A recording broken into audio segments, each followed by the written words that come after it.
Video देखने से पहले मेरे चैनल को लाइक और सब्सक्राइब ज़रूर करें। एक राज्य था जिसका नाम भद्रदेश था। भद्रदेश में एक राजा थे जिनका नाम अश्वपति था। उनकी कोई संतान नहीं थी, जिसके कारण राजा और रानी दुखी रहते थे। उन्होंने संतान प्राप्ति के लिए पूजा पाठ करवाए। 18 साल के बाद एक दिन उनकी पूजा से प्रसन्न होकर सावित्री देवी प्रकट हुई और उन्होंने राजा को वरदान दिया कि राजन, तुझे एक तेजस्वी कन्या की प्राप्ति होगी। सावित्री देवी की कृपा से जन्म लेने के कारण कन्या का नाम सावित्री रखा गया। धीरे धीरे सावित्री बड़ी होने लगी। वह अत्यंत ही सुंदर थी। उसके लिए योग्य वर न मिलने की वजह से राजा अश्वपति ने पुत्री को स्वयं ही अपना वर तलाशने के लिए भेजा। सावित्री के साथ राजा ने अपने विश्वसनीय मंत्रियों को भेजा। कई महीनों तक तपोभूमि में घूमने लगी। घूमते घूमते वहाँ साल देश के राजा घुमतसेन रहते थे, क्योंकि उनका राज्य किसी ने छीन लिया था। उनके पुत्र सत्यवान को देखकर सावित्री ने पति के रूप में उनका वरण किया। नारद मुनि को जब यह बात पता चली तो वह राजा अश्वपति के पास पहुँचे और कहा, हे राजन, यह आप क्या कर रहे हैं? सत्यवान गुणवान है, धर्मात्मा है और बलवान भी है, परंतु उसकी अल्प आयु है। 1 वर्ष के बाद उसकी मृत्यु हो जाएगी। राजा नारद जी की बात सुनकर चिंता में पड़ गए। राजा को चिंतित देखकर सावित्री ने पूछा, पिताश्री, आप क्यों चिंतित हो? तब राजा ने कहा, हे पुत्री, तुम किसी अन्य को अपना जीवन साथी चुन लो, क्योंकि तुमने जिस राजकुमार को अपने वर के रूप में चुना है वह अल्पायु है। सावित्री ने कहा, हे पिताजी, आर्य कन्या अपने पति का एक बार ही वरण करती है, राजा एक बार ही आज्ञा देता है, पंडित एक बार ही प्रतिज्ञा करते हैं और कन्यादान भी एक ही बार किया जाता है। सावित्री हठ करने लगी कि वह सत्यवान से ही विवाह करेगी। विवश होकर राजा ने सावित्री का विवाह सत्यवान से कर दिया। सावित्री अपने ससुराल में सास ससुर की सेवा करने लगी। समय बीतता गया। नारद मुनि ने सावित्री को पहले ही सत्यवान की मृत्यु के दिन के बारे में बता दिया था। वह दिन जैसे जैसे करीब आने लगा, सावित्री चिंतित होने लगी। उन्होंने 3 दिन पहले से ही उपवास करना शुरू कर दिया। नारद जी द्वारा बताए गए तिथि पर पितरों का पूजन किया। सत्यवान सावित्री हमेशा की तरह जंगल में लकड़ी काटने जंगल गए। जंगल में सत्यवान पेड़ में चढ़ गए और लकड़ी काटने लगे। तभी उनके सिर में तेज दर्द हुआ। वो नीचे उतर आए। सावित्री समझ गई वह पल अब आ गया और सत्यवान के सिर को गोद में रखकर सावित्री सत्यवान के सिर को सहलाने लगी। तभी वहाँ यमराज आते हुए दिखे और अपने साथ सत्यवान को ले जाने लगे। सावित्री भी उनके पीछे पीछे चल पड़ी। यमराज ने सावित्री को समझाने की कोशिश की कि यही विधि का विधान है, लेकिन सावित्री नहीं मानी। सावित्री की निष्ठा और पतिव्रता को देखकर यमराज ने सावित्री से को कहा, तुम मुझसे कोई भी वरदान मांगो। सावित्री ने कहा, मेरे सास ससुर अंधे हैं, आप उन्हें दिव्य ज्योति प्रदान करें। यमराज ने कहा, ऐसा ही होगा, जाओ, अब लौट जाओ। लेकिन सावित्री अपने पति सत्यवान के पीछे पीछे चलती रही।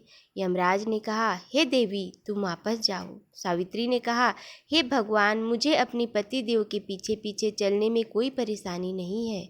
यह सुनकर यमराज ने उसे फिर से एक वर मांगने को कहा। सावित्री बोली, मेरे सास ससुर का राज्य छिन गया है, उसे पुनः वापस दिला दे। यमराज ने यह वरदान भी दे दिया और कहा, अब तुम लौट जाओ। सावित्री पीछे पीछे चलती रही, उनकी बात नहीं मानी। यमराज ने तीसरा वरदान मांगने को कहा। इस पर सावित्री ने कहा, मुझे सत्यवान से ससंतान होने का वरदान दीजिए। यमराज ने यह वरदान भी दे दिया सावित्री को। सावित्री ने यमराज से कहा, हे भगवान, आपने मेरे पति से मुझे पुत्रवती होने का आशीर्वाद दिया है, परंतु आप तो उनके प्राण लेके जा रहे हो, तो यह आपका वरदान कैसे फलेगा?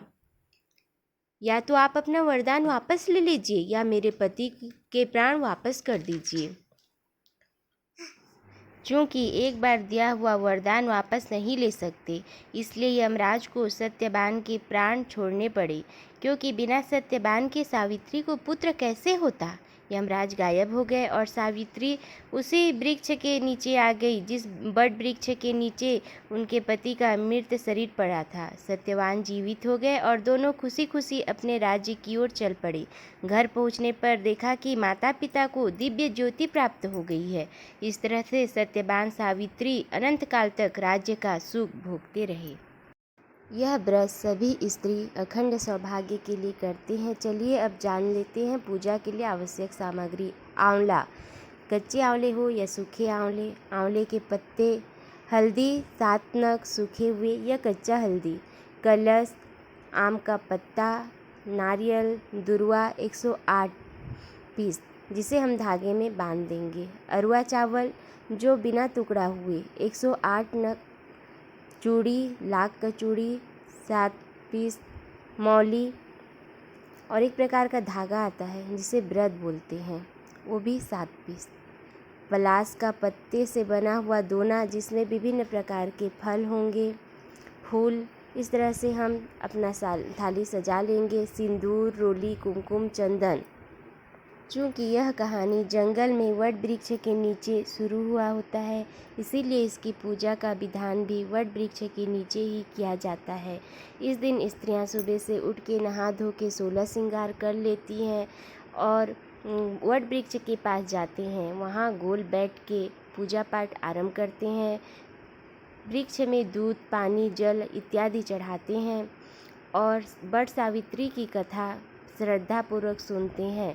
ख़त्म होने के बाद मौली को लेके बरगद के पेड़ के चारों ओर सभी स्त्रियां घूमती हैं और 7 भावर घूम के उसे बांध देती हैं। वट वृक्ष की पूजा के बाद प्रसाद अर्पण किया जाता है। एक दूसरे को प्रसाद देते हैं, सिंदूर दान देते हैं। आजकल लोग बाहर पूजा करने नहीं जा सकते, इसलिए गमले में बट और पीपल का डगाल लगा के भी पूजा कर रहे हैं, क्योंकि अभी बाहर नहीं जा सकते। पूजा खत्म होने के पश्चात जब घर आते हैं तब अपने पति को सत्यवान मानकर उन्हें एक चटाई में बैठने के लिए देते हैं। फिर अपना व्रत तोड़ते हैं, पति की पूजा करते हैं, दूध से उनका पैर धोते हैं। कहीं कहीं बरगद के पत्ते से व्रत तोड़ने को कहा गया है। इस तरह से वट सावित्री का पूजा संपन्न होता है। सभी महिलाएं अपने पति की लंबी उम्र की कामना करते हैं और पूजा पाठ करते हैं।